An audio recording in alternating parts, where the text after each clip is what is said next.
Jika manusia adalah galuh, maka Rasulullah adalah intan keramat. Manusia paling mulia, manusia paling sempurna, paling benar fatwanya, paling bijak pendapatnya, dan paling khusyuk sholatnya. Sehingga dijelaskan oleh Allah dalam surah Al-Ahzab ayat 21 yang berbeda.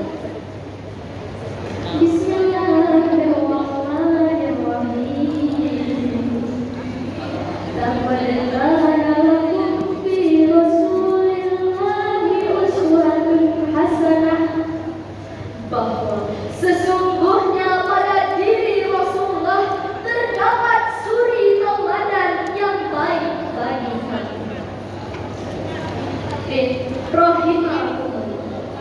Dari firman tersebut sudah sangat jelas bahwasannya Rasulullah Shallallahu Alaihi Wasallam memiliki akhlakul karimah, akhlak yang terpuji, yang seharusnya kita sebagai wanita dan pemudi mengikuti dan meniru akhlak-akhlak beliau. Pemuda yang gaul.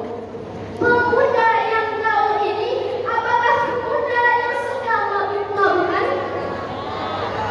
Pemuda yang gaul ini apakah pemuda yang suka merokok? Pemuda yang gaul ini apakah pemuda yang suka ikut tren-tren TikTok? Pemuda yang gaul ini apakah pemuda yang suka main games dan sebagainya?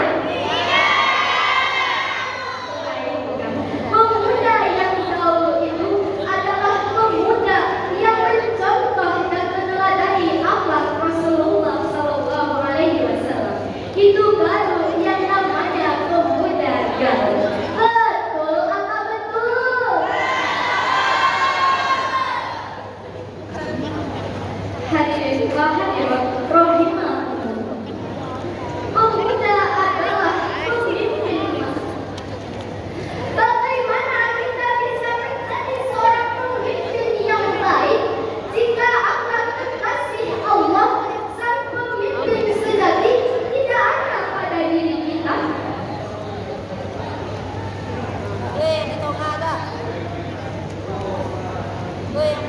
Seperti yang telah dijelaskan oleh Syekh Mustafa Al-Ghazali bahwa sesungguhnya di tangan para pemuda lah maju dan mundurnya nasib suatu bangsa dan negara.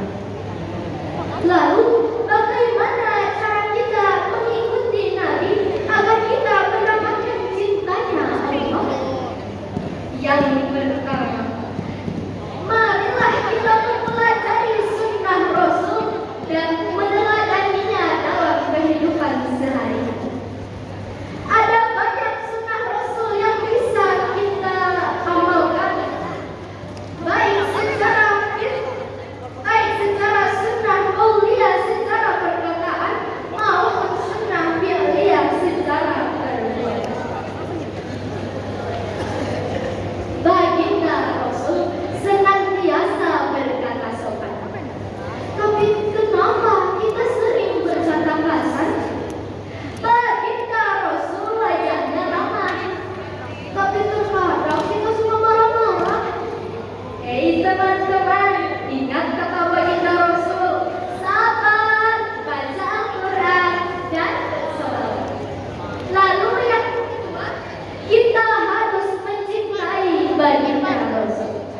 Sabda Rasul, ada 3 perkara, barang siapa yang memilikinya, maka dia akan merasakan manisnya. Salah satunya, jadikan Allah dan Rasulnya lebih dicintai dari yang lain. Siapa yang cinta pada Nabinya pasti bahagia dalam hidupnya.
Demi cintamu ya Allah, padaku sama nabimu, ampunilah dosaku, wujudkan harapanku.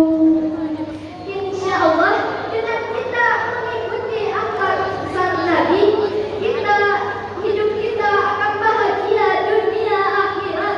Cinta Allah akan didapat, terkabul segala doa dan hajat, menjadi pemimpin yang bermanfaat. Allah akan selalu membersamai kita dan kita tidak akan tersesat. Amin Allahumma amin. Jadi teman-teman tahu gak sih, Nabi Muhammad itu wajahnya sangat pintar. Siti Aisyah yang sedang menjahit baju, rumahnya gelap. Bayangkan pemimpin dunia akhirat, rumahnya gelap-gelap. Saking sederhananya hidup beliau tidak mampu membeli minyak untuk lampu di rumahnya. Bahkan ketika ingin sholat, baju beliau harus ditambal terlebih dahulu, harus dijahit terlebih dahulu. Begitu sederhananya hidup Nabi Muhammad. Atap rumahnya saja terbuat dari pelepah kurma. Yang dipikirkan oleh Nabi Muhammad bukan perut, yang dipikirkan oleh Nabi Muhammad bukan kekayaan, tapi yang dipikirkan oleh Nabi Muhammad adalah membimbing umatnya dalam kebaikan, membimbing umatnya menuju surganya Allah. Jarang kita menemukan pemimpin yang seperti ini. Jarang. Nah, Siti Aisyah yang lagi menjahit baju tadi, jauhnya jatuh. Ketika Siti Aisyah sedang mencari jarum jatuh tadi, di dalam gelapnya rumah itu, datanglah Rasulullah masuk ke dalam rumah. Ketika Rasulullah membuka pintu, rumah tersebut langsung bercahaya. Jarum yang jatuh tadi langsung kelihatan keberadaannya. Maka kata Siti Aisyah, anta syamsun anta badrun ya Rasulullah. Wajahmu matahari, wajahmu lebih indah daripada rembulan. Suasana rumah yang gelap tadi menjadi bercahaya. Jadi bagi perempuan yang pengen wajahnya cantik bercahaya, rajin-rajin membedakan sambil berselawat. Ambil bedaknya langsung Bismillahirrahmanirrahim, anta syamsun anta badrun ya Rasulullah. Langsung diusap ya bedaknya. Nah, insya Allah usapan bedak tadi akan memancarkan cahaya dengan sendirinya. Amin Allahumma amin. Nah, pancaran cahaya itulah yang akan masuk ke dalam ruang hati kita. Jadi untuk teman-teman yang mungkin mukanya tak cantik-cantik amat, bisa dipoles pakai skincare atau pakai makeup. Tapi yang susah itu adalah hati yang sudah rusak. Maka dari itu, marilah kita tiru akhlak sang Nabi agar kita mendapatkan cinta sang Ilahi. Sebelum kita tutup, marilah kita bersolawat bersama-sama. Salatullah,